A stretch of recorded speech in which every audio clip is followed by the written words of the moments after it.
Hello and welcome back to Kim Reads as we continue with Kaya and Lone Dog. Chapter 5, A Sad Parting.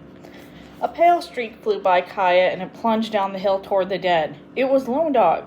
She was barking ferociously with alarm, her teeth bared and her hackles raised. With a long leap, she hurled herself down at the bear. She snapped viciously at its heels and lunged at its flanks. The bear rose on its hind legs, swatting at Lone Dog, trying to grab her with his claws. There was blood on Lone Dog's neck and shoulders, but she kept up her fierce neck. She was determined to protect her pups and Sparrow, even if it meant her life. Kaya ran into the clearing. She yelled as loudly as she could, waving her arms over her head. The bear looked her way and went down on all fours again and backed off a little, confused by the noise, though it chose not to fight. As it turned away, Lone Dog continued to bite at its heels, moving it along until it disappeared in the thick underbrush and was gone. Still barking, Lone Dog dashed back to the den and her puppies. Kaya ran to Sparrow. Hugging herself, she crouched along the hillside. He was crying. Kaya threw her arms around her little brother and held him close. Wing Feather came along the slope. I saw it all, he called as he came. Lone Dog fought just like a bull. She saved her puppies, and she saved Sparrow, too. You're safe now. Kaya tipped up Sparrow's chin so she could look him in the eye. But if it hadn't been for Lone Dog, you wouldn't have had a chance against that bear. You owe your life to a very brave dog. A few days later, Kaya piled up some deer skins onto a travois and hitched it to the gray horse.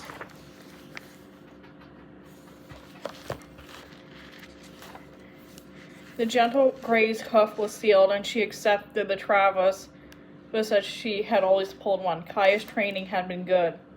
As Kaya rode out to the dog den on the hillside, she considered her plan. Lone Dog had weaned her pups, and Kaya knew there was an age where they could get accustomed to the other dogs and to people too. She thought if she took the pups to the village with her, maybe she could lure Lone Dog to follow. She hoped Lone Dog would live by their teepee and be her special dog now. The pups were prancing about in front of the den. Tatlo had a small bone in his mouth, and the other 3 pups were chasing after him, trying to get it when his sister managed to pry it away. Tatlo rolled onto her back and buried his face in her neck, growling. She pawed at Tatlo's face. They seemed to be fighting, but their tails were wagging. Lone Dog lay on the hillside above the den, her head resting on her paws with the help of a poultice of wappa that Kaya had made. Her wounds were healing well. When Kaya slid off the horse, Lone Dog got to her feet and stretched. Then she came affectionately against Kaya's legs.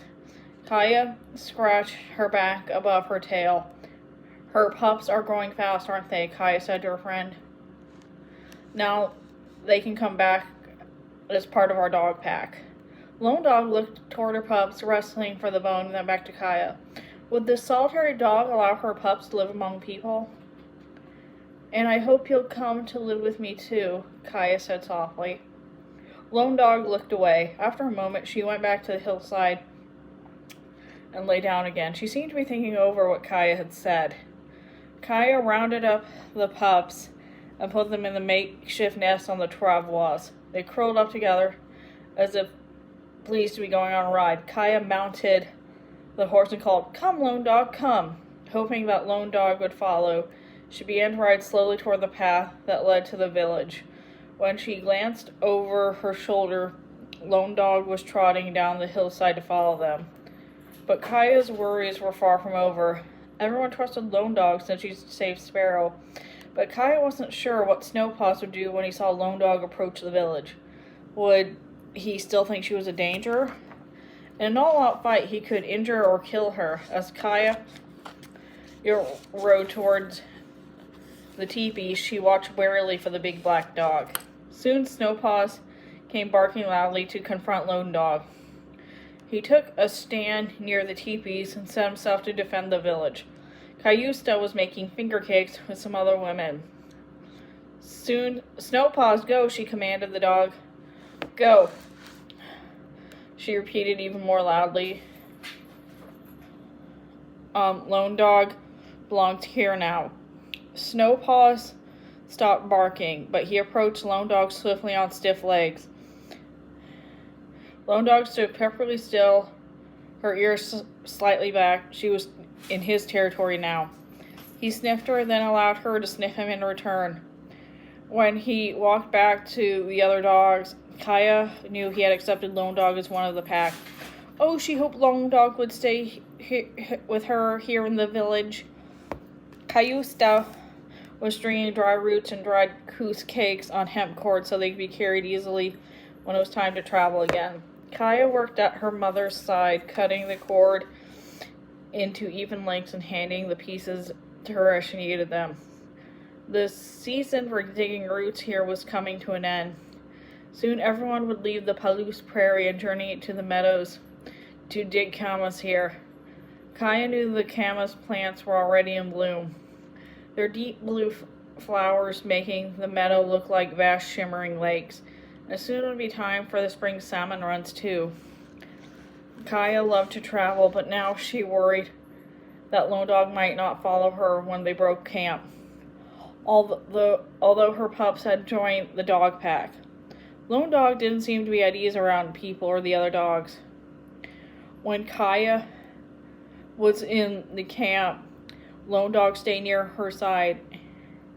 And when Kaya left the camp for wood or water, Lone Dog ran off by herself into the hills, sometimes staying away all night. Is something troubling you, granddaughter? Cayusta said. She held out her hand for another piece of cord. Kaya admitted. Do you remember I told you that sometimes Lone Dog speaks to me? What does Lone Dog tell you these days? Cayusta asked. I think that she's going to leave us, Kaya said. She's not meant to be a village dog. Cayusta nodded. It's true that she's different from our other dogs. Perhaps it's her nature to live alone. But I don't want her to leave me, Kaya burst out. I want her to be my dog always. Cayusta thought for a while, then she picked up a ball of hemp cord and held it out to Kaya. You could tie this rope around her neck so she couldn't run off. Have you thought of doing that? Kaya frowned in concentration. She tried to think what swan circling would do. If I tied up Lone Dog, she'd be the same as a captive, wouldn't she? She asked miserably. The Amnies from Buffalo Country tied me up every night. The rope kept me from running away. I was desperate to escape. Lone Dog wouldn't feel the same way. I couldn't do that to her. I couldn't. Her grandmother put her warm hand on Kaya's shoulder. Listen to me.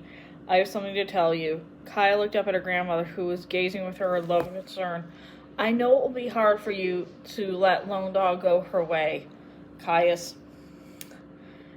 Cayusta said thoughtfully. But as you said yourself, someone who has been captive understands the powerful need to be free. Can you respect what's best for her? Kaya bit her lip. She didn't want to imagine her life without Lone Dog in it. On the morning, the women began to pack up all their belongings for the journey to the Camas Meadows. Kaya went to look for Lone Dog. She hadn't seen the dog since the men had rounded up the horses the day before and brought them to be camped to be loaded for her trip. Kaya looked all around the camp, calling her name. Where was she? Was she up there on the ridge? Kaya ran up to the top and then over the hill to the abandoned den on the far side. She saw the strip face of a badger that had taken over the empty den, but Lone Dog was nowhere to be seen. Kaya remembered that sometimes Lone Dog had been gone longer than this, but by the time the women had rolled up all the tool mats and stashed the TV poles to be used the next year, Lone Dog was missing. Raven came by leading some pack horses. I hear your dogs run off, he said, but he didn't sound pleased about it. She isn't my dog, Kaya said as firmly as she could. She belongs to herself. Anyway, she might follow us later. But in her heart, Kaya knew that Lone Dog had gone on her way alone as she needed to be. Don't cry, Kaya told herself. Keep good thoughts. But her throat was tight with tears. As Kaya was helping the twins climb into a travois, she felt a tug at the hem of her dress. It was Tatlo, pulling on her skirt and begging to play. When Kaya ignored him, he began to sniff the bundles piled up near the horses. She heard him give his puppy growl, then saw him drag something from one of the bundles. With another growl, he started shaking what he had found. It was Speaking Rain's doll. Tatlo, that's not a toy for you, Kaya cried. Bring that to me. She knew if she chased him, he'd ran away from her with the precious doll, so she sat on the ground to encourage him to come closer. He paused, his head cocked, then he trotted to her and dropped the doll in her lap. His whole body wiggled as if he knew he had done something good. Tots, Tatlo, Kaya said. She pushed the doll behind her and lifted the pup onto her lap. Are you telling me you're going to help me find my sister someday? She asked him. Tatlo put his paws on her shoulders and looked at her with his amber eyes. Then he nipped at her braids and licked her cheek and chin. Kaya couldn't help but laugh as the rough little tongue tickled his face. Jump down now, Kaya told him, but instead of jumping down, Tatlo turned around and around until she curled on his lap. As soon as he laid his head on Kaya's legs, he was asleep.